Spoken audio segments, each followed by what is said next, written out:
Okay, so our lesson today is going to introduce the topic of progressivism.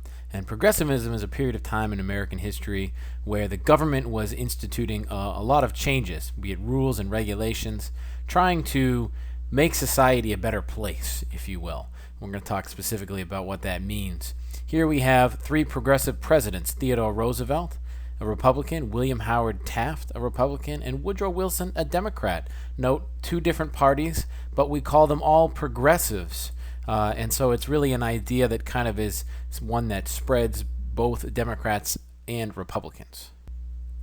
So let's think about what the word means. Progressivism.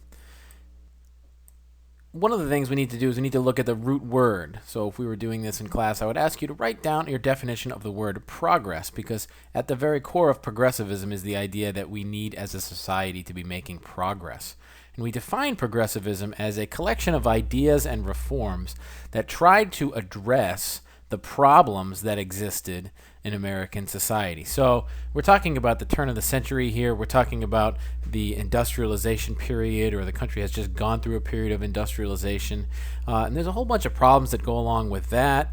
And, we're talking about things like, child labor, workers' safety, and the lack of regulation about products and food and drug products and things like that. But there are other problems that exist in society as well. And so when we talk about progressivism, we need to ask ourselves this fundamental question. All these solutions that the government's going to be coming up with to these problems, is there a single thread connecting all of the ideas? Or is progressivism just a convenient name for a grab bag, if you will, of different reforms? Is there something that connects them all together that the government is trying to accomplish? Or is it just kind of a random assortment of things that happened during this time period? So we're going to be thinking about that as we move forward. We divide progressivism into three main themes: 1, 2, and 3. The first is democracy. There's going to be a whole series of democratic reforms to make our country more democratic. We'll talk about what that means. The second is social welfare.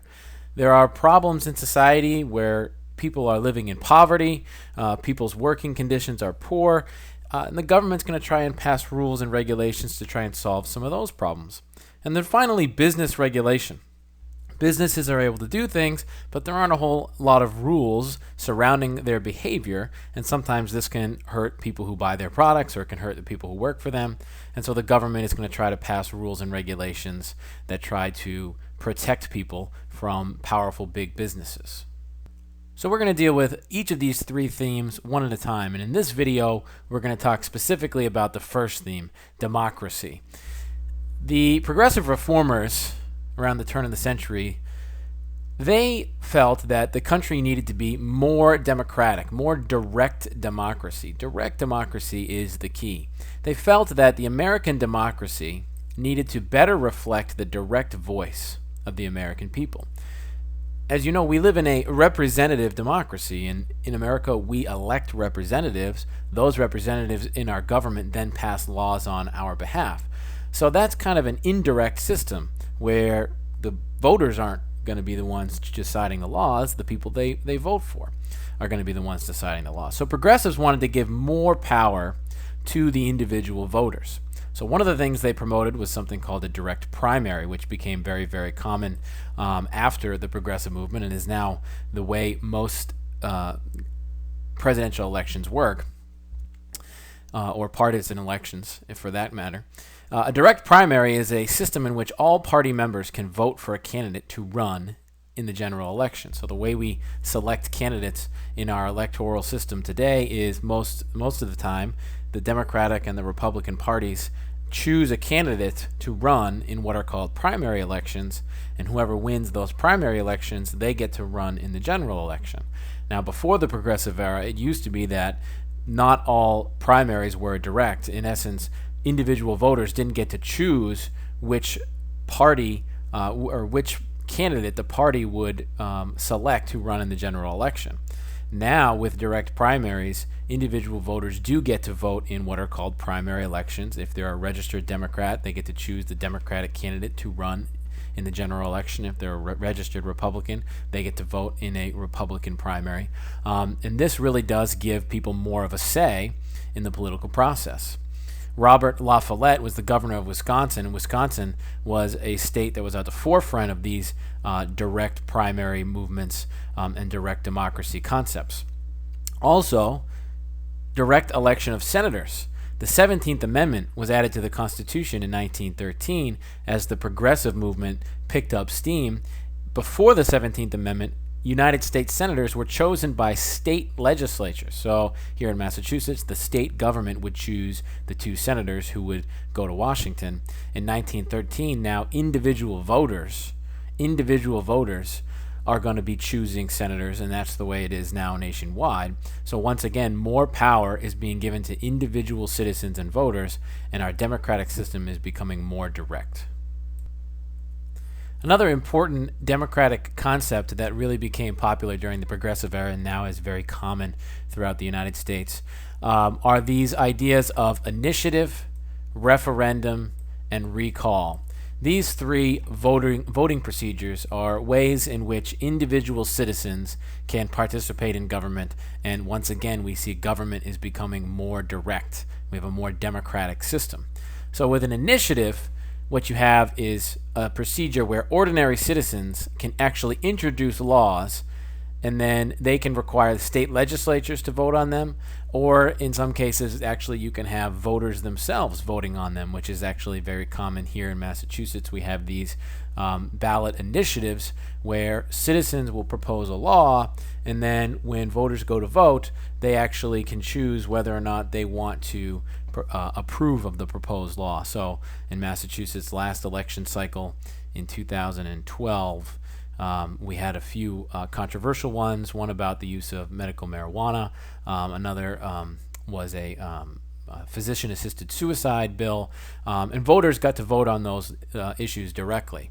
A referendum can be when citizens vote directly on whether or not to approve proposed laws. So if the state legislature proposes a law, then they can that law can be rejected in some states by a ballot referendum. And a recall is where citizens can remove an elected official from office. And not all states have recall elections, but many states do. And if they're not satisfied with the performance of a politician, then they can have a recall vote to try and remove them from office. So we're going to talk about these 3 concepts in class and look at some examples and try to ask ourselves, is this really a good thing for the democratic process? Should people be given this much power, or should we leave it up to our politicians and our elected officials? And that's the discussion that we're going to have. So continuing along this theme of democracy, we need to talk about women's suffrage. Suffrage is a word that means the right to vote. And during the Progressive Era, this period around 1900, the turn of the century, to 1920 or so, many progressives latched on to this movement, this women's suffrage movement. It's not like it had not been around for quite some time. Okay, the fight for women's suffrage had been going on for decades, but progressives really latched on to this idea, something that really fit into their philosophy of making our country more democratic, expanding rights, making progress, bringing about reform. And so this is a time period where finally the women's suffrage movement is going to be successful, and there are a number of key players in this movement. So this is something we'll talk about quite a bit in class, and we'll look at a number of sources connected to it. But just to get some of the basics and some of the people who had been involved in the women's suffrage movement prior to and then during the Progressive Era, you have a few different organizations. First, you have the National Women's Suffrage Association. Their goal was to pass a constitutional amendment allowing women to vote, which is eventually what happened. You also had the American Women's Suffrage Association. They wanted to have each state individually give women the right to vote. And before the constitutional amendment was passed, many states had given women the right to vote individually. Susan B. Anthony, Elizabeth Cady Stanton, Lucy Stone, Julia Ward Howe, these 4 women mentioned in your textbooks, all major players in the women's suffrage movement, and we'll talk more about them. Eventually, those two groups form the National American Women's Suffrage Association, and some of the important people involved we'll be talking about. Alice Paul organizes a march on Washington, D.C. in 1913 to protest for women's suffrage, and it really becomes a more organized movement during the early 1900s and 19-teens, and they're going to be engaging more with politicians to bring about reform. Also, Carrie Chapman Catt in 1915 becomes the leader of the NAWSA, and she was known for working with Woodrow Wilson, and that was going to be a big avenue for the women's suffrage movement to work with the current politicians in power.